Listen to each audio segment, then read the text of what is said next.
Hey, what's up, Modern Talks? It's Eric Kim from the Eric Kim Photography blog. One of the things I want to share with you today is how to discover your unique voice in photography and why it's important for you to share your own unique voice.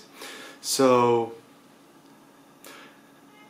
all of us, including you, were born with a unique voice. You don't sound like anybody else, and you have your own unique vision of the world. And it's your duty as a photographer and a visual artist to assert your own creative vision and assert your own voice.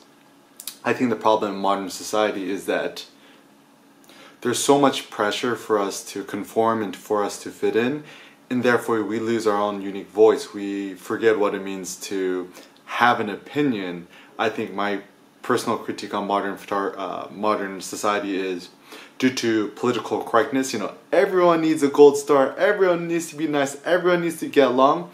But what gets lost is our ability to be individuals, for us to have our own personality, for us to be a personality, for us to share what we think is good, what we think is bad. Ultimately, I don't think that there's any good or bad art. To me, it's just authentic or inauthentic art. So, as a photographer, I think it's better for you to document your own neighborhood, your own city, your own community, rather than going off to Africa or India and photographing, poor, starving kids with AIDS or whatnot. Because I see what a lot of photographers do, which I consider very inauthentic, is, if you grew up rich and privileged, you're going to photograph some poor village somewhere in a developing country. And while I do think that's noble, and I think that's really wonderful and kind, in terms of the photography world, there's an oversaturation of images of people being sad and miserable and starving. If you're lucky enough to be born in a position of privilege, it makes more sense for you to document rich people and maybe make better social commentary and critique on that. I think that's one thing that Martin Parr does really well, is that he makes his photos very opinionated. Obviously, there's so many things he hates about globalization, about this inequality of wealth, and he shows it through his pictures. He essentially makes social critiques through his images. And in terms of your own photography, you also have to learn how to master your own aesthetics. And when I say master your own aesthetics, it means know what kind of aesthetics you personally like and make that visible through your pictures. So for example, in terms of my outfit, I usually wear all black everything, and it just makes my life a little bit more simple. And I'm really attracted to Zen minimalist photography, to Zen philosophy.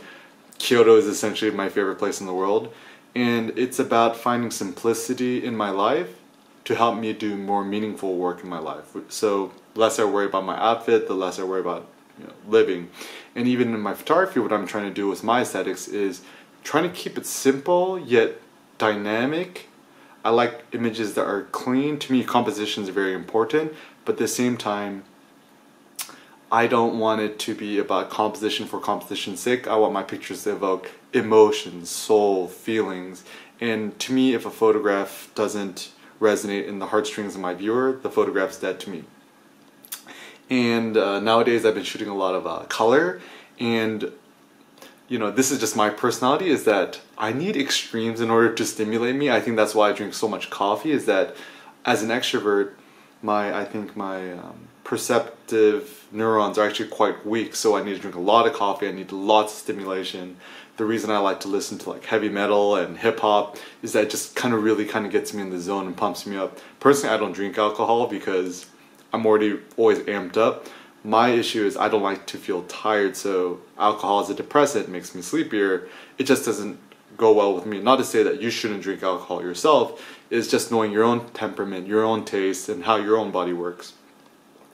And when you're judging your own pictures to find your own aesthetics and your own voice, essentially know whether you like your own pictures or not. A lot of us are seeking so hard to make pictures that other people like, or uploading images on social media or the gram, which gets more likes. And the problem about that is that you lose your unique voice as a photographer, because what happens is you make a picture, you upload it on social media, and depending on how many likes you get, you use that as feedback to make your next picture and the next picture you're going to upload.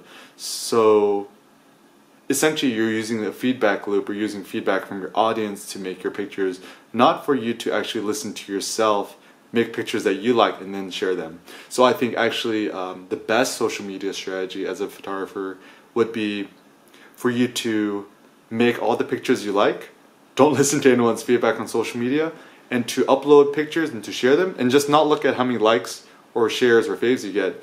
One thing I used to do when I had Instagram, I deleted it, was I just upload images and I just forced myself not to look at how many likes I got, because I knew that would